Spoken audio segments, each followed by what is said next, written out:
ابھی رمضان آ رہا ہے, اب بھر دن سحری کا ٹائم پہ جگایا جائے گا, اٹھیے اتنی دیر رہ گئی ہے, اتنا منٹ ہو چکا ہے, اتنا منٹ پڑھی جائیں گی, نظمیں پڑھی جائیں گی, لوگوں کو جگانے کا یہ کون سا طریقہ ہے؟ سحری کی صرف ایک اذان ہوا کرتی تھی.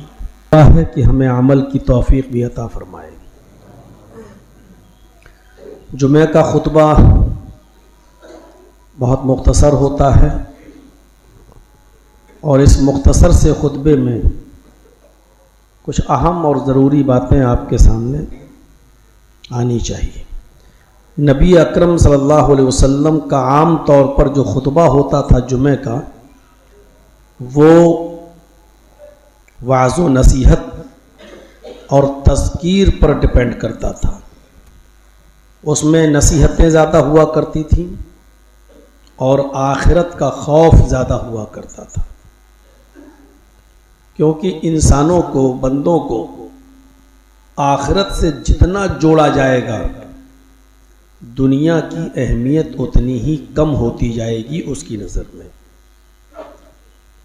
جب ہمیں یہ معلوم ہو جائے گا کہ آخرت کی زندگی دنیا کی زندگی کے مقابلے میں اتنی زیادہ ہے کہ جیسے سمندر کے اندر کوئی شخص اپنی انگلی ڈالے اور اس کے بعد اس انگلی کو باہر نکالے تو سمندر کے پانی کے مقابلے میں آپ کی انگلی میں جو پانی کا قطرہ لگا ہے اس کی کوئی حیثیت نہیں.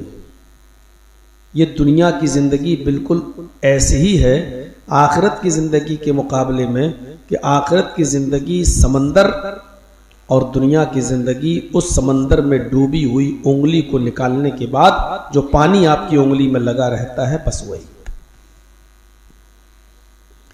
اور انسان اتنی قلیل اور اتنی کم مقدار کی زندگی کے لیے کتنا سب کچھ کرتا ہے. اس کو معلوم ہے کہ ہم جو کما رہے ہیں اس کا استعمال ہم خود نہیں کر پائیں گے. اس کو معلوم ہے کہ ہم نے جو کمائی حاصل کی ہے اور ہم نے جو مکان بنا کر تیار کیا ہے اس میں ہم زیادہ دن اب رہ بھی نہیں پائیں گے.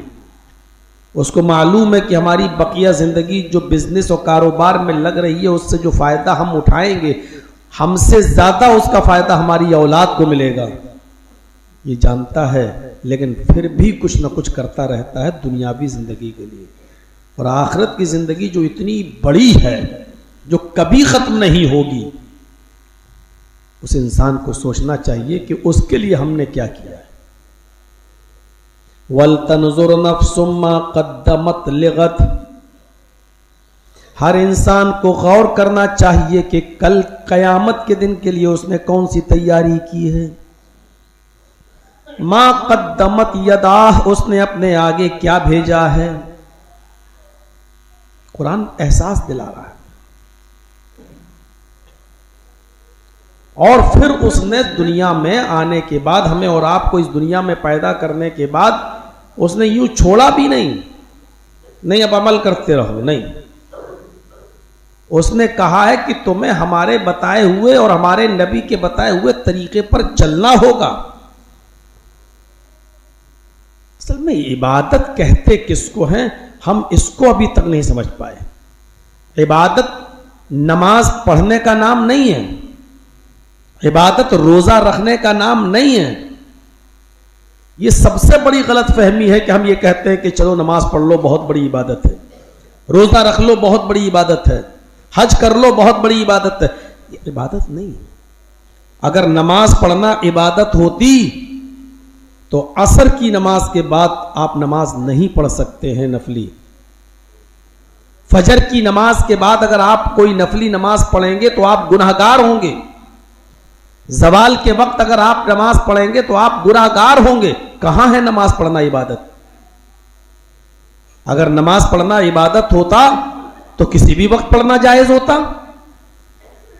تو مطلب یہ نکل کے آیا ہے کہ نماز اور روزہ عبادت نہیں ہے, اللہ اور اس کے رسول کے طریقے پر بتائی ہوئی چیز عبادت ہے. اگر ہم وہی کام رسول اللہ کے طریقے پر کر رہے ہیں تو عبادت ہے, اللہ کے بتائے ہوئے طریقے پر کر رہے ہیں تو عبادت ہے. اگر نماز پڑھنا عبادت ہوتی تو جمعے کی 2 رکعت نماز ہے، ہم 4 رکعت پڑھا دیتے ہیں. دیکھیے آپ ہی لوگ جوتا لے کے تیار ہو جائیں گے، صاحب ہمارے باپ دادا 2 پڑھتے آئے ہیں، آپ نے 4 کیسے پڑھا دی ہے؟ بھائی ہم نے تو اچھی چیز کی ہے، اچھا کام کیا ہے، لیکن چونکہ وہ طریقہ رسول کے خلاف ہو گیا اس لیے وہ عبادت نہیں مانا جائے گا. کوئی بھی کام طریقہ رسول پر کیا جائے تو عبادت ہے. اور یہی چیز جمعے کے دن 1 اذان ہے یا 2 اذان، یہی چیز جس مسجد کے اندر قبر ہو اس قبر میں نماز ہوگی یا نہیں، یہی چیز فرض نماز کے بعد دونوں ہاتھ اٹھا کر امام کے ساتھ مقتدیوں کا دعا کرنا، ایسے ہی عید کی نماز کے بعد لوگوں کا مصافحہ کرنا، ہاتھ ملانا اور گلے ملنا اور ایک دوسرے کو عید مبارک کہنا، یہ تمام چیزیں اگر طریقہ رسول پر ہے تو عبادت. اگر اللہ کے نبی نے اپنی پوری زندگی میں فرض نماز پڑھانے کے بعد مقتدیوں کی طرف چہرہ کر کے اپنے دونوں ہاتھ اٹھا کر کبھی دعا مانگی ہو اور صحابہ کرام نے اس دعا پر کبھی آمین کہا ہو تو آپ بھی کریے، عبادت ہے یہ. لیکن اگر نہیں کیا ہے اور صحابہ نے بھی نہیں کیا ہے اور آپ اگر اس کو کر رہے ہیں اور مسجد کے امام پر زور ڈال کر آپ کہہ رہے ہیں کہ نہیں صاحب آپ کو دعا کرانا پڑے گی، ہماری پرمپرا چلی آ رہی ہے، ہمارے باپ دادا کے زمانے سے چلی آ رہی ہے، تو آپ اس عالم پر، اس مولوی پر محمد الرسول اللہ کے اسلام پر عمل کرنے کا حکم نہیں دے رہے ہیں بلکہ اپنے باپ اور دادا کے اسلام کو چلانے کا حکم دے رہے ہیں جو آپ نے اور آپ کے باپ داداؤں نے گڑھ لیا ہے اور بنا لیا ہے. اور اسلام وہ نہیں ہے جو آپ کے باپ دادا کرتے آئے ہیں، اسلام وہ ہے جو جناب محمد الرسول اللہ نے بتایا ہے. اس چیز کو سمجھنے کی ضرورت ہے. عبادت وہ نہیں ہے جو ہم کر رہے ہیں. بہت اچھی چیز ہے، ابھی نماز پڑھی اللہم صلی علی محمد اللہم بارک علی محمد، بہت اچھی چیز ہے، لگ رہا ہے کہ ہم دعا مانگ رہے ہیں، اچھا کام کر رہے ہیں، لیکن ہمارے اچھا لگنے سے کچھ نہیں ہوتا ہے. کیا اللہ کے رسول کو نہیں معلوم تھا؟ اگر اس چیز کو اللہ کے نبی نے رائج کیا ہے اور بتایا ہے تب تو ٹھیک ہے، لیکن آپ کو پوری زندگی میں نبی اکرم کی جب جماعت کے ساتھ نماز پڑھانا آپ نے شروع کیا ہے اور آخری نماز جب آپ نے پڑھائی ہے، آپ کو پوری زندگی میں کوئی ایک نماز ایسی نہیں ملے گی اللہ کے رسول نے نماز کے بعد سلام پھیر کر مقتدیوں کی طرف چہرہ کر کے ہاتھ اٹھا کر دعا مانگی ہو اور صحابہ کرام نے آمین کہا ہو. ایک نماز ایسی نہیں ملے گی. اللہ کے رسول کی پوری زندگی دیکھ ڈالیے، 23 سال تک آپ نبی رہے، 40 سال کے بعد نبوت ملی اور 63 سال تک 63 ایئرس تک آپ زندہ رہے. 23 سال آپ نبی رہے، لیکن 23 سال کے اندر نبی اکرم کی پوری زندگی میں جمعے کی ایک ہی اذان ہوتی رہی. نبی اکرم کی پوری زندگی میں اگر کوئی شخص اپنی بیوی کو 3 طلاق دے دیتا تھا ایک ساتھ، طلاق طلاق طلاق، تو اللہ کے رسول نے اس کو ایک ہی مانا تھا، 3 نہیں مانا تھا. نبی کی پوری 23 سالہ زندگی اس سے بھری پڑی ہے. حضرت عائشہ فرماتی ہیں کہ میں نے رمضان اور غیر رمضان میں محمد الرسول اللہ کو، اپنے شوہر کو، کبھی بھی 11 رکعات سے زیادہ تہجد، تراویح، قیام اللیل 11 رکعت سے زیادہ نہیں، 8 رکعت تراویح اور 3 وتر اس سے زیادہ پڑھتے ہوئے نہیں دیکھا ہے. یعنی آپ رمضان اور غیر رمضان میں 11 ہی رکعت پڑھتے تھے. پتہ یہ چلا کہ رمضان میں جماعت کے ساتھ جو نماز پڑھ لی جاتی ہے وہ تراویح کہلاتی ہے اور یہی عام دنوں میں تہجد کہلاتی ہے. اللہ کے رسول صلی اللہ علیہ وسلم عام دنوں میں بھی 11 پڑھتے تھے اور رمضان میں بھی آپ نے 11 ہی پڑھائی ہے، 8 تراویح اور 3 رکعت وتر. میرے پیارے ساتھیوں، اللہ کے رسول سے ان کی پوری زندگی میں 20 رکعت تراویح کا کوئی ثبوت نہیں ملتا، اور جو روایت ملتی ہے وہ کمزور ہی نہیں بلکہ حد درجہ ضعیف اور کمزور روایت ہے.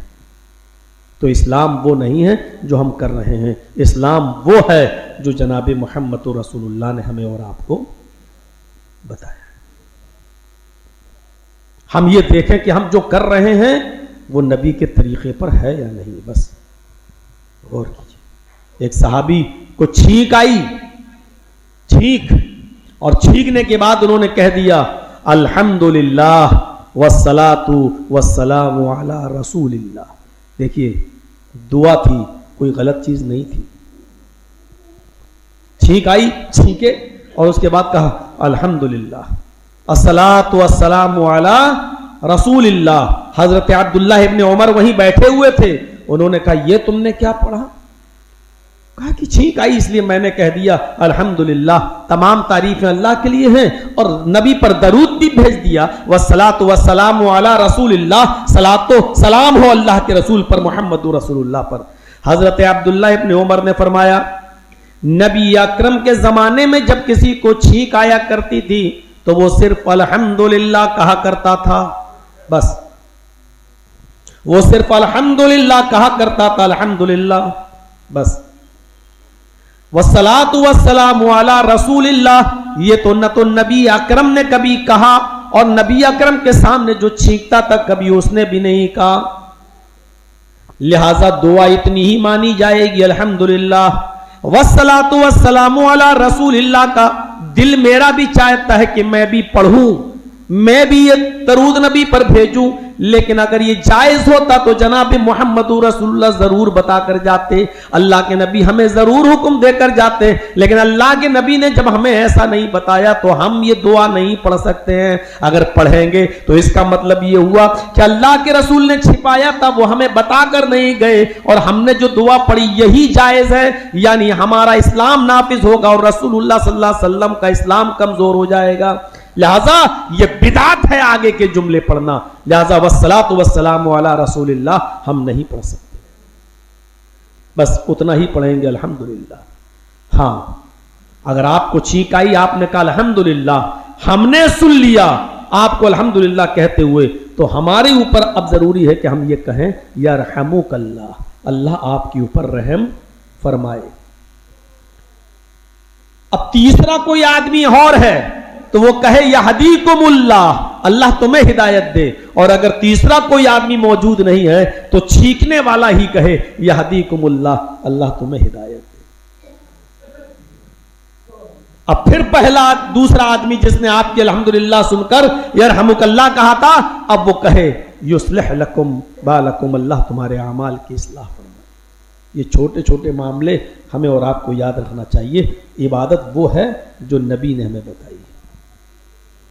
وہ عبادت ہو ہی نہیں سکتی ہے ہم اچھا کام سمجھ کے کر رہے ہیں اور شریعت میں اس کا وجود نہیں, شریعت میں اس کا وجود نہیں ہے. ہم اور آپ بہت دھڑلے کے ساتھ مسجد میں شور کرتے ہیں, اور ابھی نماز جمعہ ختم ہوگا تو دیکھ لیجئے گا ملاقات کے لیے, اور پھر دنیاوی باتیں, اور یہ کیسے ہو خیریت, یہ وہ سیلفی حضرت عمر فاروق کے زمانے میں دو لوگ طائف سے آئے ہوئے تھے, طائف سے, اور مدینہ میں پہنچے ہوئے تھے. حضرت عمر فاروق کے زمانے میں وہ طائف سے اپنا مال لاتے تھے اور مدینہ میں بیچا کرتے تھے, بزنس کرتے تھے, اور مدینہ سے سامان لے جایا کرتے تھے, طائف میں بیچا کرتے تھے. ایسا ہوتا ہے نا, آپ کلکتہ سے کوئی سامان لائے, اپنے کلیا چک میں اپنے علاقے میں بیچ رہے ہیں, اور یہاں سے کوئی چیز لے گئے, وہاں نہیں ملتی ہے تو یہاں کا سامان وہاں آپ نے فروخت کر دیا, دونوں طرف سے آپ کما رہے ہیں. ایسے ہی وہ لوگ جو طائف کے رہنے والے تھے مدینہ میں آ کر طائف کا سامان مدینہ میں بیچا کرتے تھے, اور مدینہ سے بہت سا سامان خرید کر طائف لے جایا کرتے تھے.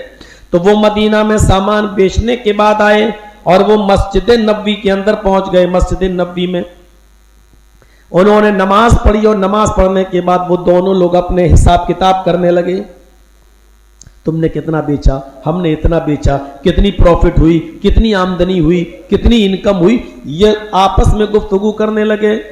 حضرت عمر فاروق نے جب ان کو دیکھا کہ یہ دونوں لوگ آپس میں مسجد میں گفتگو کر رہے ہیں تو آواز نہیں دی.